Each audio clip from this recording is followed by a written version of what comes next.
Good morning students. तो students हमने जो है आज का नया टॉपिक है हमारे पास हार्मोन्स इन एनिमल्स। ठीक है, तो आज हम पढ़ेंगे हार्मोन्स इन एनिमल। पता है इस चैप्टर में हम पढ़ रहे थे कंट्रोल एंड कोऑर्डिनेशंस।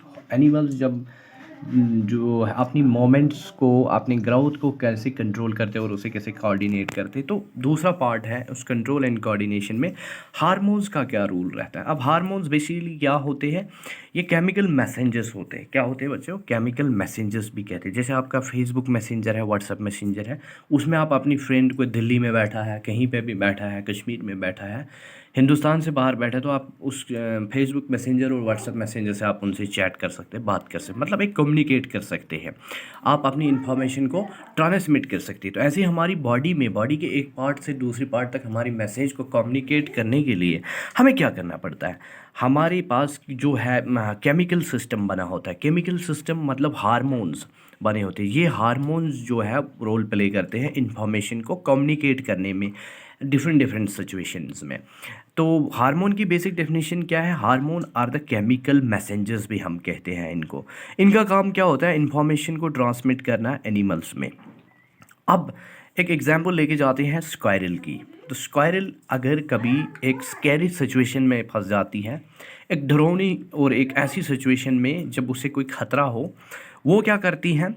वो दो तरीके अपनाती हैं। या तो वो फाइट करती है, फाइट के लिए तैयार होती है, या वो उस सिचुएशन से भागने की सोचती है। तो दोनों जो ये सिचुएशंस है काफ़ी कॉम्प्लिकेटेड एक्टिविटीज़ रहती है, और इस प्रोसेस में उसकी काफ़ी एनर्जी की ज़रूरत होती है, बहुत एनर्जी यूज़ होती है कंट्रोल्ड वेज में। या तो उसने भागना है, या दौड़ना है, या तो उसे फाइट करना है, तो काफ़ी एनर्जी वेस्टिंग प्रोसेस भी होता है इसमें। तो इस सिलसिले में क्या होता है कि many different types of tissues will be use it and there activities integrated together in this actions. बहुत सारे टिश्यूज़ को जो है, बहुत सारे टिश्यूज़ को जो है यूज़ करना होता है इन एक्टिविटीज़ में इंटीग्रेट करके, और इन फिर एक्शंस लेने होते हैं, क्योंकि एक ही काम नहीं करना है कि उसने तो फाइट करनी है, तो मसल्स भी यूज़ होंगे, उसका दिमाग भी यूज़ होगा, सारी चीज़ों में डिफरेंट टिश्यूज़ का यूज़ होगा। दो अल्टरनेट एक्टिविटीज़ कर सकती है ये। ठीक है, ऐसी सिचुएशन में फाइटिंग या रनिंग। तो ये फाइटिंग और रनिंग आपस में काफ़ी दूर है, मतलब दोनों सिचुएशंस अलग है। तो so here a situation in which some common preparation can be usefully made in are very complicated and that will be use great deal of energy in control ways. Same चीज़ पढ़ी हमने कि इन दोनों situation में हमें बहुत energy का use होता है। तो ये सारी चीज़ ऐसी सिचुएशन से निपटने के लिए हमारा जो इंडोक्राइन सिस्टम होता है, जिसमें बहुत सारे इंडोक्राइन ग्लैंड्स मौजूद होते हैं, तो एक इंफॉर्मेशन को कम्युनिकेट करने के लिए हमारी बॉडी में। ठीक है, तो इंडोक्राइन ग्लैंड्स का रोल क्या रहता है? जैसे endocrine gland in human being यहाँ मेल में दिया और फीमेल में, थोड़ा सा याद दिलाने के लिए आप बता दूँ, ये इंडोक्राइन ग्लैंड है, हाइपोथैलेमस है, पाइनल ग्लैंड है, ये थोड़ा पाइनल ग्लैंड है, और पिट्यूटरी ग्लैंड, जिसको हम master gland of the body कहते हैं। पिट्यूटरी ग्लैंड जो है ग्रोथ कंट्रोल ग्लैंड होता है, ग्रोथ कंट्रोलिंग हार्मोन्स जो है ग्रोथ हमारे, अगर ये पिट्यूटरी ग्लैंड क्या है, ये सिक्रीट करता है ग्रोथ हार्मोन्स को। ठीक है, ऐसे थायराइड ग्लैंड्स है। ठीक है, थायराइड और थायराइड बेसिकली पैराथायराइड या थायराइड ग्लैंड्स का काम होता है थायरोक्सिन हार्मोन को रिलीज़ करना। ये हार्मोन कम या ज़्यादा होने पे बहुत सारी प्रॉब्लम्स होती है। ये क्या करता है? हमारी बॉडी को बैलेंस बनाए रखता है। अगर ये थायराइड ग्लैंड जो है अपना जो हार्मोन थायरोक्सिन अच्छी तरह रिलीज़ नहीं कर पाता है, कम हो जाता है या ज़्यादा हो जाता है, तो बॉडी अनबैलेंस्ड हो जाती है। ठीक है, दूसरा ये थाइमस होता है, ये साथ में इसी में थायराइड ग्लैंड, ये नेक के इधर पे बटरफ्लाई स्ट्रक्चर में दिखाई देता है, बटरफ्लाई स्ट्रक्चर होता है इसमें। अगला ग्लैंड है पेनक्रियास। दोनों सिचुएशंस में पेनक्रियास, इसका काम होता है इंसुलिन सिक्रेट करना, जो हमारी ब्लड शुगर लेवल को मेंटेन करता है बॉडी में। अगर शुगर ज़्यादा हो जाए तो आपको पता है, बोलते हैं डायबिटीज़ हो गया, शुगर के कारण बहुत लोग मर जाते हैं। ठीक है, तो हमारी बॉडी के को कंट्रोल करना है, बहुत सारे एक्टिविटीज़, मेटाबॉलिज्म को भी कंट्रोल करते हैं। तो टेस्टिस जो है टेस्टोस्टेरोन हार्मोन रिलीज़ करते हैं। आपको पता है कि इनका काम जो है, ये भी एडोलिसेंस में बहुत बड़ा रोल करते हैं। बॉडीली चेंजेस के ऊपर, जो हमारी बॉडी में बहुत सारी चेंजेस होती है, वो टेस्टोस्टेरोन हार्मोन की सिक्रीशन के ऊपर निर्भर करती है। ठीक है, तो ऐसे ये बहुत सारे हार्मोन्स हैं। एड्रीनल ग्लैंड है, जो ये भी है साल्ट वाटर बैलेंस करता है हमारी बॉडी, वाटर बैलेंस करता है हमारी बॉडी में। एड्रीनल ग्लैंड ये किडनी के साथ में अटैच होते हैं, ठीक है। एक्सक्रीटरी सिस्टम में रोल तो नहीं है, ये भी बॉडी बैलेंस में बहुत बड़ा रोल करते हैं, ठीक है, एड्रीनल ग्लैंड।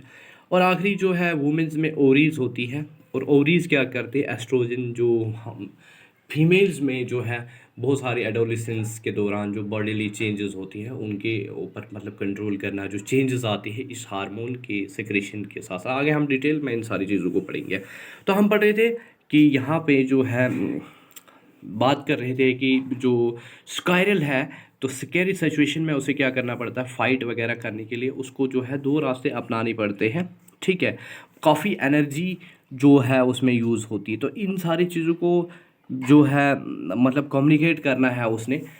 तो अब हम तो बोल रहे थे उसका जो नर्वस सिस्टम ही है, लेकिन कुछ ऐसे एनिमल्स हैं उनके अंदर, जैसे स्कायरल का जो बॉडी डिज़ाइन है, अगर उसमें सिर्फ इलेक्ट्रिकल इम्पल्सेस ही न्यूरॉन्स के द्वारा ही, नर्वस सेल्स के द्वारा ही इंफॉर्मेशन हो, the range of tissue instructed to prepare for the coming would be limited. अगर उसके अंदर सिर्फ और सिर्फ नर्वस सिस्टम ही होता तो वो सिचुएशन से डील अच्छी तरह नहीं कर पाती।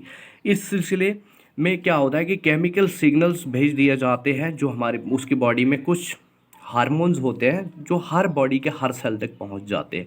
इनका काफ़ी वाइड रेंज होता है, तो वो सिचुएशन को और जो है इजी बन जाती है, क्योंकि इलेक्ट्रिकल सिग्नल जो है पूरी बॉडी में हर तरफ से इतना फास्ट तो होता है लेकिन पूरा पहुंच नहीं पाता है।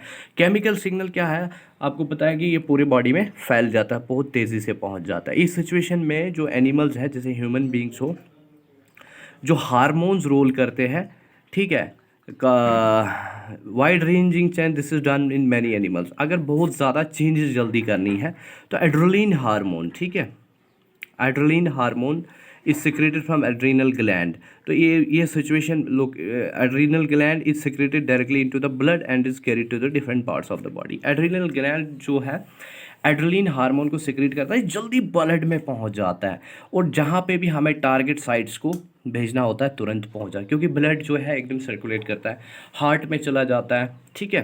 As a result heart beat तेज़ हो जाती है और ऑक्सीजन की सप्लाई बढ़ जाती है हमारी मसल्स में, और डाइजेस्टिव सिस्टम स्किन रिड्यूस हो जाती है, मसल जल्दी कॉन्ट्रैक्ट हो जाते हैं।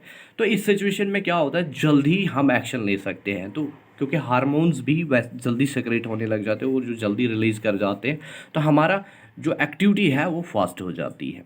ऐसे ही blood to our skeletal muscle, breathing rate वगैरह बढ़ जाता है, ठीक है, रिब्स का। All these response together enable the animal body to be ready to deal the situation. तो ये जब हार्मोन्स रिलीज होने लग जाते हैं तो ये हार्मोन्स जो केमिकल मैसेंजर्स के द्वारा जो है जल्दी इन्फॉर्मेशन पहुंच जाती है, और जो हमारे टिश्यूज़ और मसल्स हैं, जो भी हम एक्शन लेते हैं वो जल्दी ही जो है रिस्पॉन्ड कर जाते हैं उन सिचुएशंस में। अब शॉर्टकट में अगर मैं बता दूं कि हमारे सिर्फ नर्वस सिस्टम ही रोल नहीं करता है, जो केमिकल सिस्टम है, जो हार्मोन्स का सिस्टम है, ये भी बहुत बड़ा रोल करता है कंट्रोल और कोऑर्डिनेशन में, ठीक है। आगे चलते हैं। इसमें कुछ हमने बातें की थी पहले कि प्लांट्स में जो है डायरेक्शनल ग्रोथ होता है, ठीक है। टेंड्रिल्स की एग्जांपल ली थी पी प्लांट की, जहाँ की तरफ उसके टेंड्रिल्स अटैच तो प्लांट उसी डायरेक्शन में ग्रो करता है। ऐसे हमने मेमोसार्पिडी का प्लांट, छुई मुई प्लांट का एग्जांपल लिया था, ठीक है, टच मी नॉट प्लांट का। तो वो जहाँ से हम टच करते हैं तो दूसरे साइड में बॉडी जो है मतलब ड्रॉप कर जाता है। ऐसी लाइट जो फोटोट्रॉपिक प्लांट्स होते हैं, जहाँ से उनकी लाइट होती है वहाँ की तरफ हमें बेंड दिखाई देता है और अपोजिट पोर्शन उनका हमें मतलब ग्रो करते हुए दिखता है। तो ऐसी बहुत सारी सिचुएशंस हैं।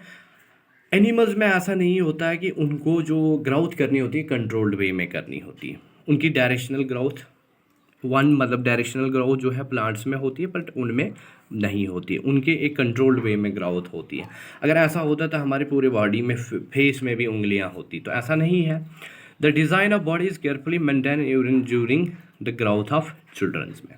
कुछ हार्मोन्स देखते हैं, उनका रोल देखते हैं कि किस हार्मोन का कैसा रोल रहता है।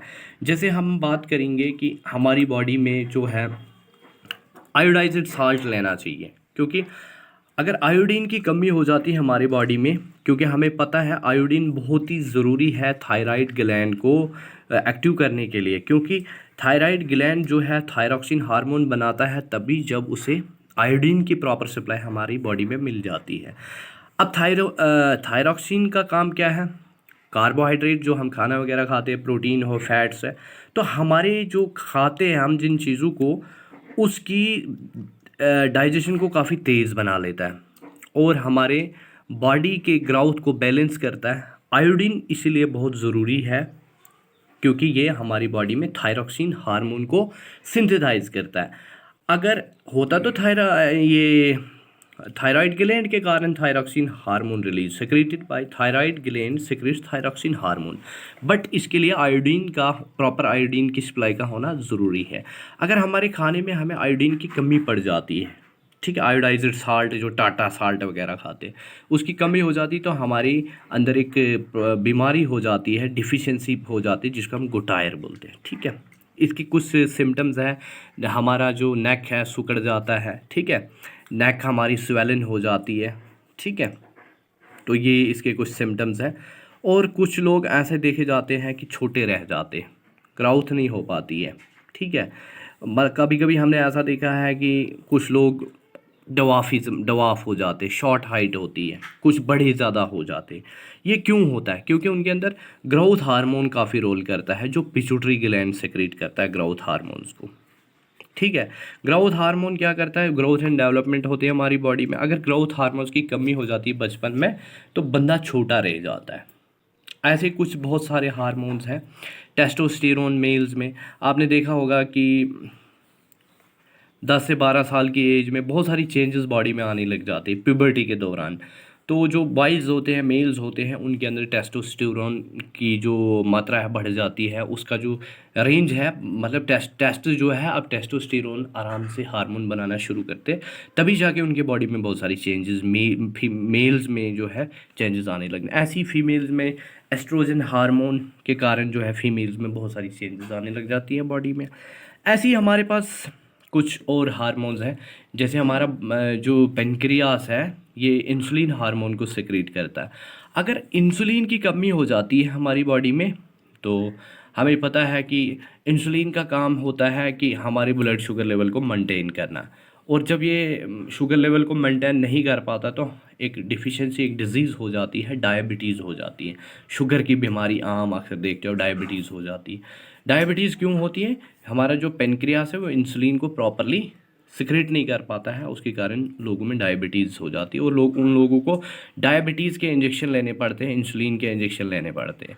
तो बेसिक क्या होता है, जो भी हम खाना खाते हैं वो रेगुलेट नहीं कर पाता हमारी बॉडी को, कितना शुगर होना चाहिए, कितना ब्लड होना चाहिए, राइट।